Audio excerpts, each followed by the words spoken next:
या व्हिडिओला लाईक करा आणि आम्ही बैलगाडाप्रेमी या यूट्यूब चॅनलला सबस्क्राईब करा. तसेच बेल आयकॉनवर क्लिक करा म्हणजे तुम्हाला आमचे नवनवीन व्हिडिओ पाहता येतील. मित्रांनो नमस्कार. आपण आलो आहोत पेडगाव हिंद केसरी मैदानामध्ये आणि आपल्याला प्रसिद्ध बैलगाडा मालक दादा भेटलेले आहेत. दादा सांगा, तुमचं नाव सांगा पहिले. माझं नाव रोहित संपत साळुंके. मी निंबूत मध्ये असतो. निंबूत मध्ये असता. दादा आज कोणते कोणते बैल आणलेले आहेत? आपण हा एक बिरजा म्हणून आणलेला आहे आणि तो घरचाच खोंड आहे आपला. काय सांगाल बिरजाबद्दल? बिरजा आता लोणंदच्या मैदानामध्ये, लोणंदचं मैदान झालं त्या मैदानामध्ये 5 क्रमांक केला होता. 5 नंबरचा गुलालचा मानकरी. गुलालाचा मानकरी झाला होता. परत आपण बिनजोड मुंबईमध्ये 2-3 बिनजोड केले टॉप मध्ये. बरं, काय सांगाल आजच्या नियोजनाबद्दल? आजचं नियोजन आमचे दोस्त आहेत प्रणव साबळे यांनी नियोजन केलं. ते मुंबईचा बैल आहे, तो बैलासोबत केलं. मुंबईचा कोणाचा आहे? मुंबईमध्ये नाव काय त्यांचं? तेजस म्हणून नाव आहे त्यांचं दादांचं. ओके. त्यांचा फोन आला होता रात्री, म्हणजे 4-5 दिवसामागे. त्यांना आपण दिला एका शब्दावर. बरं चला, आजच्या या मैदाना हिंद केसरी मैदानामध्ये याला जो दर्जा दिलेला आहे का विठ्ठलाची पंढरी, जशी बैलगाडा क्षेत्राची पंढरी म्हणून ओळखली जाते, तर या मैदानामध्ये प्रत्येक बैलगाड्यामध्ये काय इच्छा असते, काय सांगाल?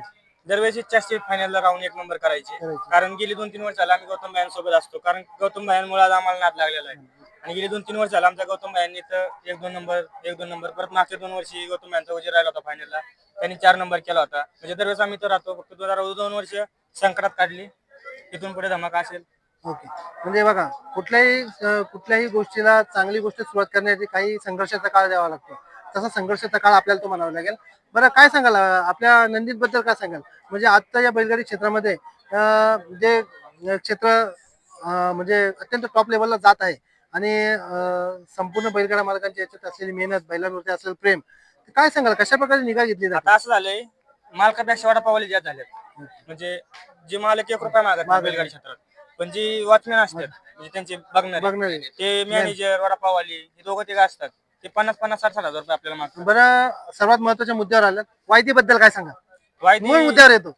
वायदी ही प्रकार खूप भंगार आहे आताच्या घडीला. ज्यावेळेस आमच्याकडे बैल पळायचे तेव्हा आम्ही लोकांना हसत बैल द्यायचो. पण आता असं झालंय की 2 वर्ष आम्ही संकटात काढले, म्हणजे खूप संघर्ष केला. त्यामुळे आता लोक आम्हाला पण वायदी मागतात. पण काही दिवसांनी त्यांना आमच्या पायापडे द्यावं लागणार आहे. आम्ही 100% गॅरंटी देऊन सांगतो. बघा, म्हणजे वायदी घेणं योग्य आहे की अयोग्य आहे? मला सांगा. अयोग्य आहे. अयोग्य आहे. आणि बघा, ज्यावेळेस ज्याचा आमचा बैल बैल पळत होता आता, तरी आम्ही एका कोण पण माहिती घेतली नाही. जेव्हा आमचा बैल नव्हता पळत तेव्हा आम्ही लोकांना माहिती दिली होती. कारण आम्हाला बायांनी एकच शिकवून दिली, घ्यायचं नाही आणि द्यायचं नाही. पण आम्हाला द्यायला लागलं काय कारणामुळे. नाही, आता हे अत्यंत बघा, एखाद्या गरीबाचा बैल पळत असेल ना, वायदी त्याची कॅपॅसिटी नसेल तर तो नाद करू शकत नाही.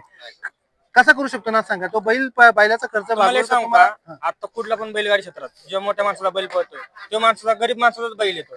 म्हणजे त्या माणसाची ऐपत नाही आता वायदी देऊन पळायची. बरोबर. मग तो तो बैल काय करतोय, विकून टाकतो. बरोबर. तेव्हा ही शेट लोक मोठी होतात. आता ही शेट लोक मोठी व्हायला कारण नाही. त्याच्यामुळे मग त्या शेठ लोकांचं नाव होतं. गरीबाचा बैल उजेडात येण्याचं काम हे आमच्या युट्यूबच्या माध्यमातून आम्ही करत असतो. बरोबर. आता तुम्ही एक सांगू का, कुठला शेट असा दाखवा की घरचा बैल मोठा केलाय? सर्व बैल खरेदी करून पळालेले. आता बैलांची किमती पण काय वाढलेली आहे असं आता. आणि आपली तर कसं झालंय की नाशिकची लोक टाकतात की भिले ही वगैरे, हे असं काही नाही बैलगाडी क्षेत्रात.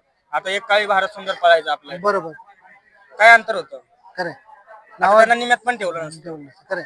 बघा, प्रत्येक क्षेत्राची क्रेज वेगवेगळी आहे. आणि आताच्या क्षेत्रामध्ये बरं, बैलगाडी क्षेत्राने तुम्हाला काय दिलं, काय सांगा? आता बैलगाडी क्षेत्राने आम्हाला खूप प्रेम दिलं. म्हणजे एवढं प्रेम दिलं की आम्हाला रात्री झोप लागत नाही. म्हणजे समजा एखाद्या मैदानात आम्ही मार वगैरे खाल्ला, गटाला वगैरे सेमीला, तर आम्हाला रात्रीच झोप लागत नाही. आम्हाला एवढंच वाटतं की आईला आज कसं काय मार खाल्ला, की आम्ही ज्यावेळेस संघर्ष आमचा संपेल त्यावेळेस आम्ही कायम बोलायला तुम्हाला 100% दिसेल. बरं, आजच्या मैदानासाठी तुम्हाला आमच्याकडून खूप साऱ्या शुभेच्छा. आणि असंच आपलं नाव कायम चर्चेत राहू आणि महाराष्ट्रभर, साता समुद्रपार आपल्या नंदींच्या मार्फत तेवत राहू, या आमच्या चॅनलकडून सदिच्छा. धन्यवाद. तुम्हाला धन्यवाद आल्याबद्दल. गौतम यांच्याकडून तुम्हाला पण शुभेच्छा. गौतम भाईंना देखील आमचा नमस्कार सांगा. धन्यवाद.